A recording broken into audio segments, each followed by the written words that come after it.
This story is based on the true story of 32-year-old Samir. He was on his way home from his office that night. It was his anniversary that day, but he was late to leave the office.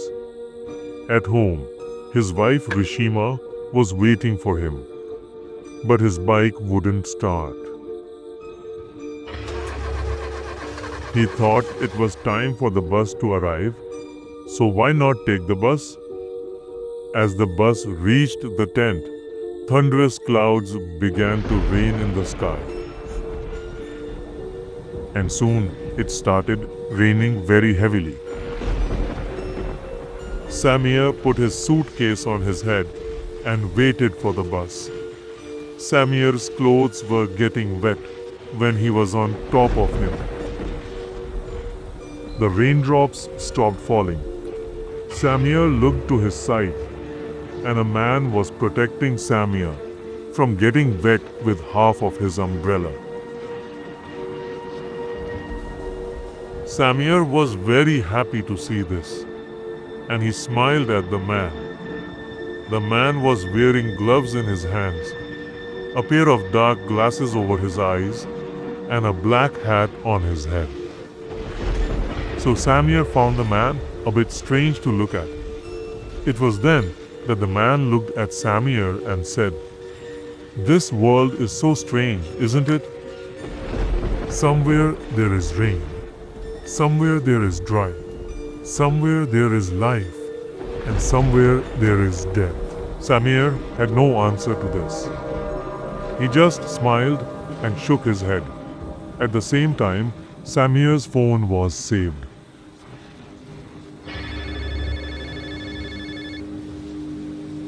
As soon as he took out the phone from his pocket, his phone slipped from his hand and fell to the ground. As soon as Samir picked up the phone from the ground, he saw something that made his soul disappear. The man standing next to him had no legs, nor were there pads inside the man's shoes. It was as if the man was soaring in the air. The color of Samir's face began to change, but he quietly picked up his phone and started thinking about her feet. Samir thought of moving away from the man, but as soon as he lost his eyesight, he saw that the entire bus tent was now empty. There was no sign of auto around. There was no one else there now except Samir and the man. Samir's condition was deteriorating now. Soon, the rain started getting more intense. They were the only ones standing on that bump in the middle of that storm. Samir was no longer able to see anything due to the rain. He didn't see any bus coming. Samir messaged his wife Rishma and told him to come quickly, explaining his situation. As soon as he wrote this message, Samir heard the man's voice. "It won't be right to call Rishma here, Samir." On hearing this, the ground slipped under Samir's feet. He got out from under that umbrella and started running to the other side of the road. One day, Samir turned around and ran until he stopped seeing the man. Samir was very tired while running. Samir sat on a bench on the roadside. He took his fast-moving mother-in-law back to normal. But then the rain that had been reading over his head from the Agnam stopped again. Samir looked at his side with a frightened look, and the same man was sitting next to him again with the umbrella. Seeing this, Samir's scream came out, and he immediately got up from that bench and ran towards the road again. The road was now foggy due to the rain. The sound of lightning in the sky was stifling Samir's chips. After coming a short distance, Samir stopped again. He looked back again and again. Panting, when he looked in front, he pushed back very hard. And in the flashing light of the lightning, he saw the same man standing in the middle of the crowd. This time, only half of his body was floating in the air. He smiled at Samir and took off his glasses. The man's eyes were completely black and bleeding.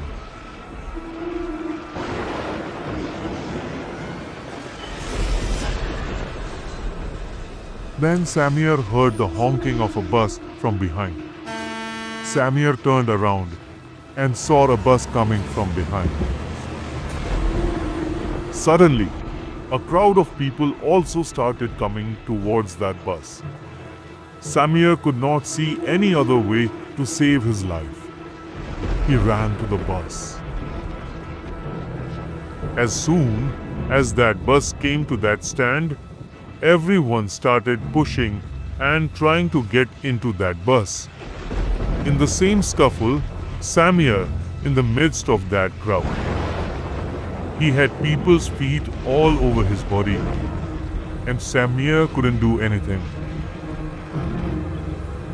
The driver of the bus moved the bus a little forward to lift the crowd, and half of Samir's body jumped under that bus. Samir sat there with a flamboyant voice. Then Grishma reached the location mentioned by Samir from Otto. He told Samir. He was seen lying in a pool of blood in the middle of the road. There was no one around him. Grishma hurriedly took Samir to the hospital. Samir's life was shattered, but Samir had always put his feet on the article. He could never walk again. That when Samir told the incident that happened to him, no one believed what Samir had said. But when Rishima saw the news reports related to that bust,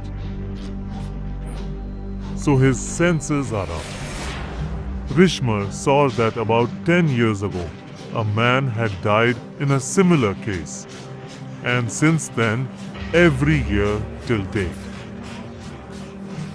During the monsoon month, a man is a victim of such an accident. And when giving statements to the police, they are all about a strange black-eyed man. Let's talk. Dishma understood that Samir had also fallen prey to the black-eyed man. A few years later, Samir died due to depression. Now Rishma is in the month of monsoon every year. She goes to that bust in the hope that she will meet the dark-eyed man. Rishma always feels that maybe that black-eyed man might have died under a crowd like this. And now he's taking his word from everyone. Grishma wanted to ask him why he was doing all this. But Rishma has never met that man till date, and probably never will. But what do you think? Who was that man? And why did he choose Samir?